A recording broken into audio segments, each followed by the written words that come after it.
नमस्कार दोस्तों, आज मैं आपको लक्ष्मी माता और गणेश जी की 5 कहानी सुनाने जा रही हूँ। प्रेम से बोलिए लक्ष्मी माता की जय हो, गणेश भगवान की जय हो। एक समय की बात है, एक सेठ जी थे। उनके घर पीढ़ियों से धन ऐश्वर्य प्रचुर मात्रा में था। वह अथाह धन के स्वामी थे, परंतु लक्ष्मी जी का स्वरूप तो चंचल है। आज यहाँ तो कल वहाँ। जब उनका मन सेठ जी के घर से भर गया तो वह किसी दूसरे के घर जाने के लिए ललायित हो गईं। एक रात लक्ष्मी जी सेठ जी के सपने में आईं। सेठ जी ने देखा, लाल वस्त्रों में सजी धजी सुंदर स्त्री उनके घर से निकलकर बाहर जा रही हैं। सेठ जी उनसे पूछते हैं, हे देवी, आप कौन हैं? मेरे घर कब आई और अब हमारा घर छोड़कर क्यों जा रही हैं? माता लक्ष्मी बोली, मैं तुम्हारे घर की वैभव लक्ष्मी हूँ। कई पीढ़ियों से मैं तुम्हारे घर में निवास कर रही हूँ, परंतु अब मेरा यहाँ से मन उब गया है। अब मेरा यहाँ समय समाप्त हो गया है, इसलिए मैं यह घर छोड़कर जा रही हूँ। परंतु मैं तुम पर अत्यंत प्रसन्न हूँ, क्योंकि मैं जितने समय तुम्हारे पास रही हूँ तुमने सदा सदुपयोग किया। संतों को घर में आमंत्रित किया, उनकी सेवा की, गरीबों को भोजन कराया, धर्मार्थ कुएं बनवाए, गौशाला व प्याऊ बनवाए, कुंवारी कन्याओं के तुमने विवाह करवाए तथा तुमने कथा भागवत आदि कराते रहते थे। अतिथियों का आदर सत्कार करते थे, इसलिए मैं तुझसे अति प्रसन्न हूँ। अब जाते समय मैं तुम्हें वरदान देना चाहती हूँ, तुम जो चाहो मुझसे मांग लो। अब सेठ जी सोचते हैं कि मैं अकेला क्या वरदान मांगूं, मेरी 4 बहुएं हैं, मैं उनसे पूछकर वरदान मांग लूंगा। एक दिन का माता रानी से समय ले लेता हूँ। तब सेठ जी लक्ष्मी जी से बोले, माता रानी, मेरी 4 बहुएं हैं, मैं उनसे सलाह मशवरा लेकर आपको बताऊंगा कि मुझे क्या वर चाहिए। लक्ष्मी जी बोली, ठीक है, मैं कल फिर से आ जाऊंगी, तब तुम मुझसे अपना वर मांग लेना। ऐसा कहकर माता लक्ष्मी अंतर ध्यान हो गईं।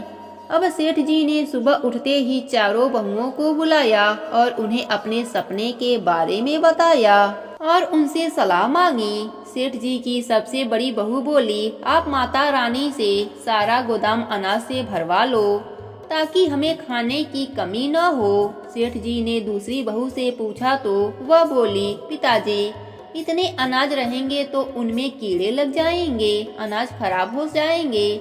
तो पिताजी, आप माता रानी से सोने चांदी से तिजोरियां भरवा लो। सेठ जी सोच में पड़ गए। अब तीसरी बहू से पूछा तो वह बोली, पिताजी, आप तो हम चारों के लिए धन से भरे 4 महल मांग लो, खूब पैसा होगा, आने वाली पीढ़ियों के पास भी कमी नहीं होगी। सेठ जी सोच में पड़ जाते हैं। तब उन्होंने अपने छोटी बहू से पूछा।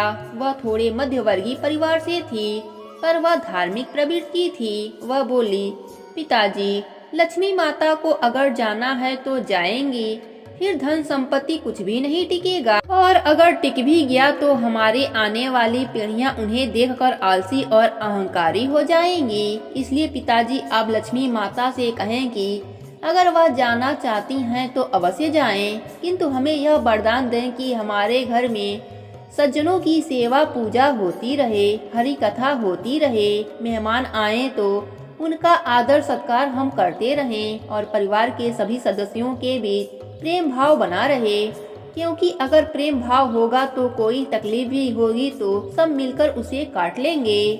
सेठ जी को छोटी बहू की बात समझ में आ गई। वह खुशी खुशी रात होने का इंतजार करने लगे। रात हो गई। माता रानी फिर से सेठ जी के सपने में आई और सेठ जी से पूछा, तुमने अपने बहुओं से सलाह मशवरा कर लिया, बोलो क्या चाहिए?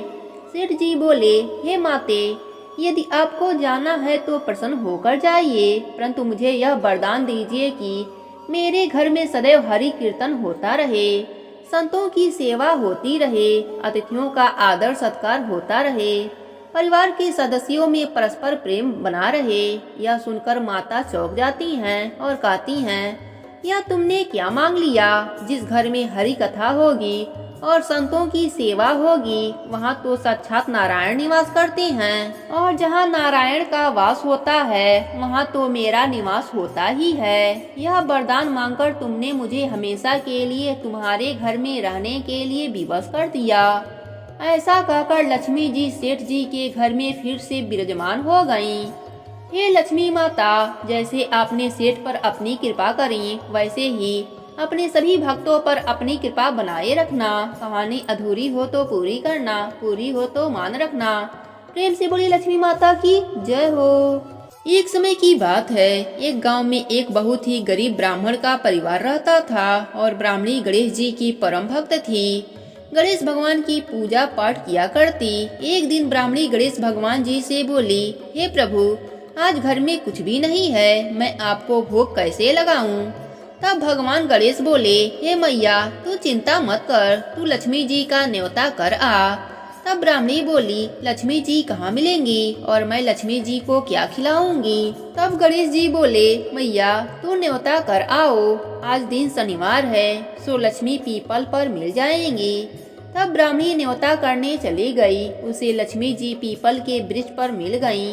ब्राह्मणी ने लक्ष्मी जी का न्योता किया। तब लक्ष्मी जी बोली, हे बहन, मैंने तुम्हारा घर नहीं देखा, सो मैं तुम्हारे साथ चल रही हूँ। इस प्रकार लक्ष्मी जी ब्राह्मणी के साथ उसके घर पर आ गयीं। तब ब्राह्मणी गणेश जी से बोली, हे प्रभु, अब मैं क्या करूँ, मैं क्या खिलाऊं लक्ष्मी माता को? मेरे घर में तो कुछ भी नहीं है।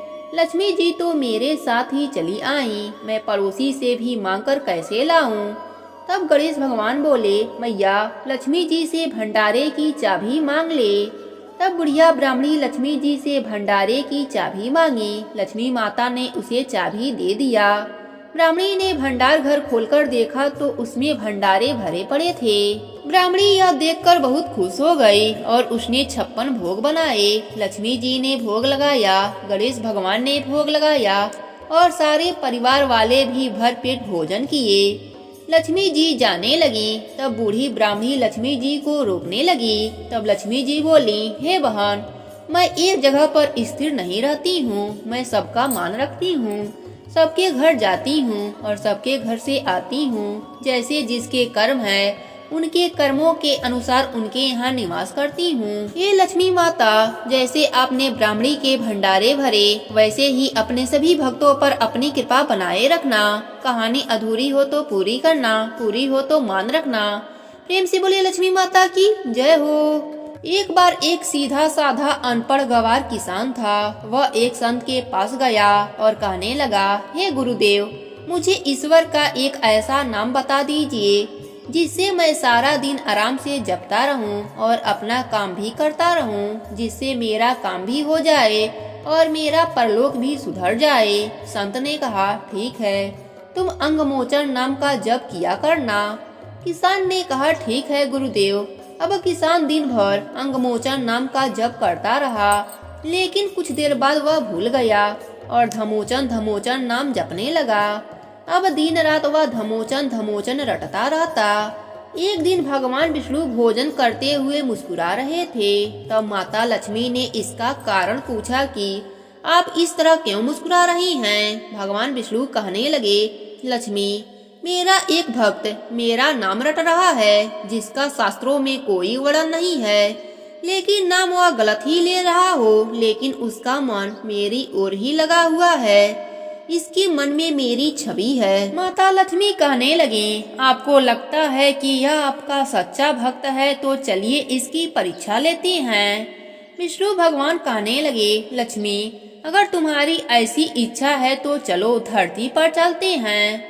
दोनों ने साधारण से स्त्री पुरुष का रूप धारण कर लिया और किसान के खेत में पहुंच गए। भगवान विष्णु कहने लगे, लक्ष्मी, तुम्हें लेनी है इसकी परीक्षा, इसलिए तुम किसान के पास जाओ। किसान के खेत के पास कुछ गड्ढे बने हुए थे। विष्णु जी कहने लगे, मैं उसमें जाकर छिप जाता हूँ, तुम जाकर उस किसान की परीक्षा ले लो। माँ लक्ष्मी जी उस किसान के पास गईं और बार बार उससे पूछने लगी, किसान, किसका नाम जप रहे हो? किसान थोड़ा मुंहफट था, फिर भी चुप रहा कि मेरे ध्यान में किसी प्रकार की कोई विघ्न ना पड़े। वह घमोचन घमोचन नाम रटता रहा। लक्ष्मी जी ने पूछना बंद नहीं किया, पूछती रही, किसका नाम जप रहे हो? किसान खींचकर कहने लगा, तेरे भतार का नाम जप रहा हूँ। लक्ष्मी जी सोचती हैं, शायद किसान मुझे पहचान लिया।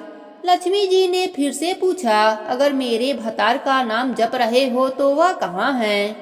किसान फिर गुस्से में बोला, यहीं होगा किसी गड्ढे में, जाओ ढूंढ लो। लक्ष्मी जी ने विष्णु भगवान को पुकारा कि प्रभु बाहर आ जाइए, यह तो सचमुच आपका भक्त है, इसने तो मुझे भी पहचान लिया और आपके बारे में भी सब कुछ जानता है। भगवान विष्णु और माता लक्ष्मी जी उसे साक्षात अपने दिव्य रूप के दर्शन दिए। कहने का भाव यह है कि भगवान तो भाव के भूखे हैं। निश्चल भाव से, सच्चे मन से भगवान को जपते हैं तो वह जरूर मिलते हैं। हे प्रभु, हे लक्ष्मी माता, जैसे आपने किसान को दर्शन दिया उसी तरह अपने सभी भक्तों पर अपनी कृपा बनाए रखना। प्रेम से बोलिए लक्ष्मी माता की जय हो, विष्णु भगवान की जय हो। एक साहूकार था, उसकी बेटी प्रतिदिन पीपल पर जल चढ़ाने जाती थी। पीपल पर लक्ष्मी जी का वास था। एक दिन लक्ष्मी जी ने साहूकार की बेटी से कहा, तुम मेरी सहेली बन जाओ। उसने लक्ष्मी जी से कहा, मैं कल अपने पिताजी से पूछकर उत्तर दूंगी। पिता को जब बेटी ने बताया कि पीपल पर एक स्त्री मुझे अपनी सहेली बनाना चाहती है, पिताजी ने हाँ कर दी। दूसरे दिन साहूकार की बेटी ने सहेली बनना स्वीकार कर लिया। एक दिन लक्ष्मी जी साहूकार की बेटी को अपने घर ले गईं। लक्ष्मी जी ने उसे ओढ़ने के लिए साल दुसाला दिया तथा सोने की बनी चौकी पर बैठाया। सोने की थाली में उसे अनेक प्रकार के व्यंजन खाने को दिए। जब साहूकार की बेटी खा पीकर अपने घर को लौटने लगी तो लक्ष्मी जी बोली, तुम मुझे अपने घर कब बुला रही हो? पहले तो सेठ की पुत्री ने आना कानी की, परंतु फिर तैयार हो गई। घर आकर वह रूठ कर बैठ गई। सेठ बोला, तुम लक्ष्मी जी को घर आने का निमंत्रण दे आई हो और स्वयं उदास बैठी हो। तब उसकी बेटी बोली, लक्ष्मी जी ने तो मुझे इतना दिया और बहुत सुंदर भोजन कराया, मैं उन्हें किस प्रकार खिलाऊंगी? हमारे घर में तो उनकी उपेक्षा कुछ भी नहीं है। तब सेठ जी ने कहा, जो अपने से बनेगा वही खातिर कर देंगे। तू फौरन गोबर मिट्टी से चौका लगाकर सफाई कर दे। चौमुखा दीपक बनाकर लक्ष्मी जी का नाम लेकर बैठ जा। उसी समय एक चील किसी रानी का 9 लखा हार उसके पास डाल गई। साहूकार की बेटी ने उस हार को बेचकर सोने की चौकी, सोने का थाल, साल दुसाला और अनेक प्रकार के भोजन की तैयारी कर ली। थोड़ी देर बाद गणेश जी और लक्ष्मी जी उसके घर पर आ गए। साहूकार की बेटी ने बैठने के लिए सोने की चौकी दी। लक्ष्मी जी ने बैठने को बहुत मना किया और कहा कि इस पर तो राजा रानी बैठते हैं। तब सेठ की बेटी ने लक्ष्मी जी को जबरदस्ती चौकी पर बैठा दिया। लक्ष्मी जी की उसने बहुत खातिर की। इससे लक्ष्मी जी बहुत प्रसन्न हुई और साहूकार बहुत अमीर बन गया।